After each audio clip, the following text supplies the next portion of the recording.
So అలా మీకు volleyball, sports, martial arts ఇవన్నీ నాన్నగారు వాంటెడ్ యూ టు బి ఏం చేసేవారు నాన్నగారు? నాన్నగారు ఫార్మర్, అగ్రికల్చర్ ఫార్మర్.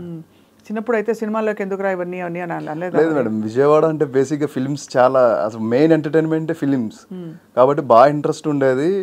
మా ఫ్యామిలీ అంతా కలిసి సినిమాలకు వెళ్ళేవాళ్ళం, సినిమాలు బాగా చూసేవాళ్ళు మేడం. ఉంది బట్ ఇండస్ట్రీలో ఎవరు తెలియదు కదా, అది ఎంత టైం తీసుకుంటుందో తెలియదు, సక్సెస్ రేట్ తక్కువ ఉంటుందని పెద్దవాళ్ళకి భయం ఉంటుంది కదా మేడం. అవును, అంతే కదా. ఇప్పుడు కొడుకంటే న్యాచురలీ సెటిల్ అవ్వాలి. ఇప్పుడు కూతురు కూడా, ఇప్పుడు కూతుర్ల విషయంలో కూడా అలాగే ఆలోచిస్తున్నారు అందరూ. ఒక టైంలో కొడుకంటే సెటిల్ అయిపోవాలి, జీతం వచ్చేయాలి అర్జెంటుగా, ఇవన్నీ ఉంటాయి, పెళ్లి చేసేయాలి. అంటే నేను ఇంటికి పెద్ద అబ్బాయిని, ఇంకా ఎక్కువ ఉంటాయి. అవును. మీరు యాక్చువల్లీ మరి మీకు యాక్చువల్లీ రోల్ పడింది ఏ ఇయర్లో? 2006లో మీరు అసిస్టెంట్ డైరెక్టర్గా జాయిన్ అయ్యి మొదలు పెట్టారు. ఫస్ట్ మీ తెర పరిచయం అయింది దీంతో కదా, ఈ లక్ష్మీ ఎన్టీఆర్ కంటే ముందు. వంగవీటి కంటే ముందు ఒక 3 ఫిల్మ్స్ హీరోగా చేశారు. కానీ వంగవీటిలో నోట్ అయ్యారు మీరు, బాగా స్ట్రాంగ్ గా నోట్. దేవినేని నెహ్రూ గారి క్యారెక్టర్ మీద. నెహ్రూ గారి క్యారెక్టర్. అవును. సో ఆ క్యారెక్టర్ వచ్చినప్పుడు ఎలా ఫీల్ అయ్యారు మీరు? చాలా ఫస్ట్ ఆఫ్ ఆల్ ముందు బాస్ అక్కడి నుంచి కాల్ వచ్చిందంటే ఎప్పటి నుంచో అప్పుడు ఆఫీసులకు తిరుగుతున్నాను మేడం. అప్పుడు కూడా బాస్ సినిమాల్లో చేయాలని చెప్పి తిరుగుతున్నాను, కానీ ఎప్పుడు ఆపర్చునిటీ దొరకలా. కానీ ఒకసారి మంజు అన్న కాల్ చేసి టెస్ట్ షూట్ ఉంది రమ్మన్నారు. నేను ఏంటి అని కూడా అడగలేదు, ముందు ఇమీడియట్గా వెళ్ళిపోయాను. ఫొటోస్ చూపించారు, లుక్ టెస్ట్ చేశారు, ఒక పోస్టర్ చూపించారు, అలా పెట్టమన్నారు, పోజ్ పెట్టాను, ఇమీడియట్ ఓకే అన్నారు, బాస్కి పంపించారు. ఫస్ట్ ఓకే అయిన క్యారెక్టర్ మేడం నాది. అందులో బాస్ కూడా చాలా హ్యాపీ. అంటే వంగవీటి యాక్చువల్లీ చాలా బాగా తీశారు, అంటే కథపరంగా కొంచెం డ్రామా అది పండించిన ఫిల్మ్ అది. మీకు ఆపోజిట్ ఆవిడ కదా, మన ఆవిడ యాక్ట్రెస్ పేరు బెంగాలీ ఆవిడే, తనకి madam Ranga character. But anyway ఆ సినిమాలో యాక్ట్ చేసిన తర్వాత మీకు పొలిటికల్ ముద్ర పడిపోతుందని ఏం భయమే లేదా? లేదు మేడం, ఆపర్చునిటీ వచ్చింది, ప్రూవ్ చేసుకున్నాను, పేరు వచ్చింది, ఇవన్నీ వచ్చిన తర్వాత ఇంకా ఆ నెక్స్ట్ నుంచి అందుకే నాకు డిఫరెంట్గానే పండి మేడం. లేదా టచ్ చేసి చూడు రవితేజ గారితో అండ్ ఆటగాళ్ళు, మళ్ళీ ఇమీడియట్ కథానాయకుడు మహానాయకుడు లక్ష్మీ ఎన్టీఆర్. ఇంకా తర్వాత మళ్ళీ నేను పొలిటికల్గా ఏం చేయలేదు కదా, చేయలేదు, వచ్చినాయి కానీ నేను చేయలేదు. అవును, కానీ లక్ష్మీ ఎన్టీఆర్ ఆఫ్ కోర్స్ అదొక అది, అంటే కథానాయకుడు మహానాయకుడు వైఎస్ఆర్ గారు and Lakshmi NTR very popular, ఇద్దరు పాపులర్ లీడర్స్ క్యారెక్టర్స్ చేయడం.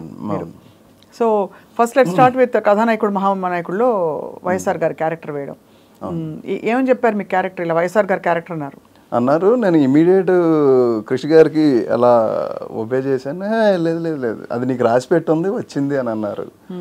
అలా ఫస్ట్ అది ఆపర్చునిటీ, నువ్వు ఇలా కనిపిస్తావు అది ఇది అని చెప్పారు. ఇంకా ఇమీడియట్ ఆ క్యారెక్టర్కి ఎలా ట్రైన్ అవ్వాలి ఏంటనేది అంతా గ్రౌండ్ వర్క్. ఎప్పుడు అంటే నాకు అది వంగవీటి నుంచి అలవాటైంది మేడం, గ్రౌండ్ వర్క్ చేసుకోవడం. ఇంకా గ్రౌండ్ అంటే అసిస్టెంట్గా చేయడం అనేది నాకు అక్కడ ప్లస్ అయింది. ఆ గ్రౌండ్ వర్క్ నుంచి అక్కడి నుంచి అలా ఈ క్యారెక్టర్ని ఎలా ప్లే చేయాలి ఏంటనేది అంతా వర్క్ చేశాను మేడం. అక్కడ నుంచి మరి లక్ష్మీ అదే టైంలో జరిగిందా లక్ష్మీ ఎన్టీఆర్? ఒకటేసారి జరిగింది. సో ఇక్కడ చెప్పలేదు. ఎందుకంటే అది చేస్తున్నాను అంటే మళ్ళీ క్లాష్ వస్తుంది అంటారేమో అని చెప్పి నేనైతే బాస్కి బాస్కి చెప్పకుండా ముందు కమిట్ అయిపోయి ఆ తర్వాత చెప్పాను. కానీ ఎంత ఈవెంట్ఫుల్ చూడండి, అంటే మీరు చేసిన కొన్ని సినిమాలే అయినా కూడా చాలా ఈవెంట్ఫుల్ క్యారెక్టర్స్ పడ్డాయి మీకు, మంచి మంచి పెద్ద పెద్ద స్టార్స్తో. సో మరి ఇందులో వేసినప్పుడు మీకు మేనరిజమ్స్ చెప్పించారా లక్ష్మీ ఎన్టీఆర్లో చంద్రబాబు నాయుడు గారి క్యారెక్టర్? దానికి కూడా అంటే నేను సెల్ఫ్గా అప్పటికే బోల్డ్ అండ్ పేపర్స్, ఆయన వీడియోస్ ఇవన్నీ కూర్చొని రోజు గంటల తరబడి ఆయన వీడియోస్ చూడటం, అండ్ ప్రతి ఆన్లైన్లో ఉన్న ప్రతి ఫొటోస్ ప్రింట్అవుట్లు తీసుకొని రోజు ఇంట్లో పెట్టుకునేవాడిని మేడం. ఎక్కడున్నా సార్, క్యారవాన్లో ఉంటే క్యారవాన్లో ఫొటోస్ ఉండాలి. ఇంకా నాకు ఆ క్యారెక్టర్ చేస్తున్నా కమిట్ అయ్యాను, ఆ కమిట్ అయిన దగ్గర నుంచి ఇంకా ఆయనే ఉన్నారు కంప్లీట్ నా ఎంటైర్ డేలో. అంత లోపలికి ప్రవేశించి చేశాను మేడం. మీరు మధ్యలో మనం అప్పుడప్పుడు కలిసినప్పుడు మీరు ఇలా అనేవారు అంటే కొన్నాళ్ళు ఆ బాడీ లాంగ్వేజ్ ఉంది, దాన్ని మళ్ళీ తీసేయడానికి టైం పట్టింది. ఓహో, ఉండిందా కొద్దిగా? అది పోలేదు మేడం, అది నాకు, నేను దాంట్లోంచి బయటకు రావడం చాలా హోంవర్క్ చేశాను ఆ టైంలో. అంటే ఆ పార్టీకి సంబంధించిన నాయకులు కానీ ఆయన్ని డైరెక్ట్గా తెలిసిన వ్యక్తులు చెప్పారు వచ్చి ఇలా మీరు కరెక్ట్గా బాగా చేశారని? బాగా చేశానని చాలా మంది చెప్పారు, చాలా మంది.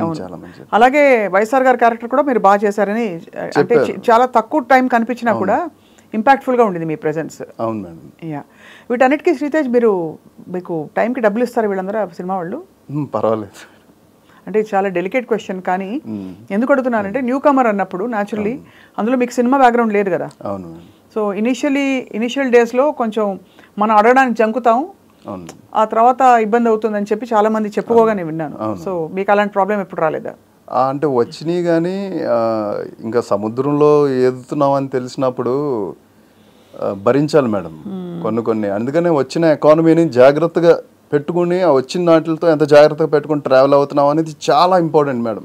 ఇప్పుడున్న ఫిల్మ్ ఇండస్ట్రీకి రావాలనుకునే ప్రతి ఒక్కళ్ళు కూడా సరే ఒక 1 lakh వచ్చిందని అంటే ఆ 1 lakh వచ్చేసింది కదా అని చెప్పి ఫోన్స్ కొనేసుకోవాలో లేదా బట్టలు కొనేసుకోవాలో అని చెప్పి ఎక్స్ట్రీమ్ లెవెల్ ఖర్చు పెట్టేస్తే మాత్రం చాలా ఇబ్బంది పడిపోతారు. ఎందుకంటే నెక్స్ట్ ఆపర్చునిటీ ఎలా ఉంటుందో తెలియదు, ఎప్పుడు వస్తుందో తెలియదు, ఆ డబ్బులు కరెక్ట్గా వస్తాయో లేదో తెలియదు. కొంతమంది చాలా కరెక్ట్గా ఇస్తారు, కొన్ని చోట్ల వాళ్ళ యొక్క ఆర్థిక ఇబ్బందుల వల్ల సినిమాలు సరిగ్గా ఆడకపోవడం వల్ల అలా ఏమైనా ఆగేది. ఎందుకంటే ఇక్కడ నెగిటివ్గా ఆలోచించడానికి కూడా లేదు మేడం. ప్రొడక్షన్ చేసిన తర్వాత sale point of view producer గారికి చాలా టఫ్ అవుతుంది. అవును, ఖర్చు పెట్టేటప్పుడు ఈజీ, సేల్ పాయింట్ ఆఫ్ వ్యూకి వెళ్ళేసరికి చాలా హార్డ్ అవుతుంది. అక్కడ సాధక బాధకాలు చాలా ఉంటాయి, అవన్నీ ఎవరికి చెప్పలేరు కూర్చోబెట్టి. అందువల్ల మన ఇండస్ట్రీలో అది అందరికీ జరిగేదే.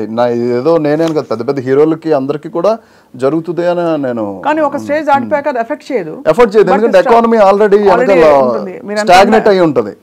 అది ₹1,00,000 కావచ్చు, అది ₹1,00,00,000 కావచ్చు, కానీ స్టాగ్నేట్ చేయాలి అమౌంట్ ని. అదే అంటే బేసికలీ మీరు దాచుకోవాలంటున్నారు. 100%. సో మీరు అయితే దాచుకున్నారు, ఎక్కడ దాచుకున్నారు చెప్తే మేము కూడా వెళ్ళి. స్వప్న అండ్ బ్యాంక్. అంతేనా? కానీ సీరియస్గా సేవింగ్ అలవాటు అని చాలా మంచి మాట చెప్పారు శ్రీతేజ్ మీరు. అది కానీ ఇప్పుడు మీరు డిమాండ్ చేసే అంత ఇచ్చే పరిస్థితుల్లోకి మీరు ఎదిగిపోయారా? ఇంచుమించుగా కొద్దిగా. అంటే ఇప్పుడు నేను అడిగింది అయితే కొద్దిగా అటు ఇటుగా ఇంత అనుకుంటున్నానండి అంటే, లేదు మేము ఇంత బడ్జెట్ అని అనుకుంటాం అంటారు. ఆ బార్గెనింగ్ అయితే ఎప్పుడు ఉంటుంది. ఇట్స్ నాట్ ఎ డిమాండ్ చేయడానికి. డిమాండ్ సప్లై పాయింట్ ఆఫ్ వ్యూలో మాట్లాడుకుంటే సప్లై చాలా ఉంది, అవును, డిమాండ్ అనేది ఇక్కడ లేదు మేడం. వెన్ డిమాండ్ అనేది ఎప్పుడు అవుతుందంటే మార్కెట్ ఎక్స్ట్రీమ్ లెవెల్ ఉండాలి. అంటే ఒక 5 కోట్లు నా మీద ఖర్చు పెడితే ఒక 15 కోట్లు 10 కోట్లు వచ్చేలా ఉందనుకోండి, అప్పుడు సార్ నాకు ఇంత ఇవ్వండి అని అడగడానికి కూడా ఒక పద్ధతి ఉంటుంది. ఒక విధంగా చూసుకుంటే శ్రీతేజ్ మీరు అంటే మంచిగా ఎదిగినట్టే. బికాజ్ ఇవాళ మీరు లీడ్ క్యారెక్టర్స్ కి మిమ్మల్ని ఎంచుకుని, ఇప్పుడు మీరు అన్నట్టు 100 మంది ఉండొచ్చు మీలాంటి వాళ్ళు, అంటే బడ్డింగ్ ఆస్పైరింగ్ యాక్టర్స్.